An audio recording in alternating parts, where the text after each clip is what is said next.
The son of a struggling pharmaceutical business owner, Michael, stepped out of the taxi and stared up at the towering office building. His father, once a thriving chemist and businessman, had sent him on an important mission to sell a secret chemical formula that his father had worked on for years. The factory was in trouble, investors were circling, and $1.5 million stood between the company and bankruptcy. The buyer? His father's old friend and former business partner, Richard, who now headed a rival pharmaceutical company. Michael was nervous as he entered Richard's office. The two old men had once been inseparable, studying chemistry together before being drafted into World War II. They had saved each other's lives on the battlefield and had returned to build a business together. But over time, they had split ways, each founding their own pharmaceutical company. Michael had grown up hearing stories of their camaraderie, but now his father's business was on the brink of collapse. Richard greeted him warmly. "Michael, you've grown so much since I last saw you. Your father and we've been through a lot together.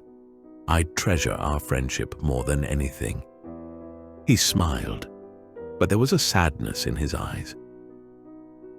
Michael handed him a small vial, the sample of his father's latest formula. Richard sent the sample to his lab immediately.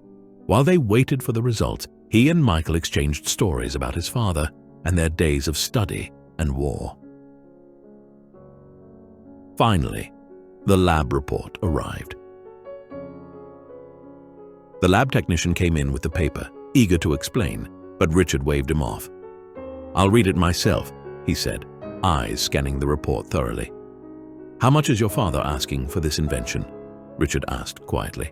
$1.5 million, Michael replied. "He needs it to pay his investors and avoid bankruptcy." Richard looked up from the report. "The formula is worth more than that," he said, his voice measured. Michael shook his head. "That's what he asked for. No more, no less." Richard nodded, a small smile tugging at his lips. "Tell your father I accept the deal. I'll have the payment and contract sent by the end of the day." He paused, his voice softening. "Your father saved my life more than once in the war. He's an honorable man, and I'll never forget what he did for me." Michael left the office feeling a wave of relief. It wasn't long before the lab technician, still holding the report, turned to Richard with a confused expression. "Sir, the sample! It's just water! The formula your company was offered for $1.5 million is nothing but water." Richard chuckled, folding the report and placing it gently on his desk. He looked out the window, deep in thought. "It's not just water," he said softly. "My friend wanted to wash away his debt, but he couldn't bring himself to ask me for help. This was his way of asking without saying the words." The technician stared in disbelief. "So you're paying $1.5 million for water?"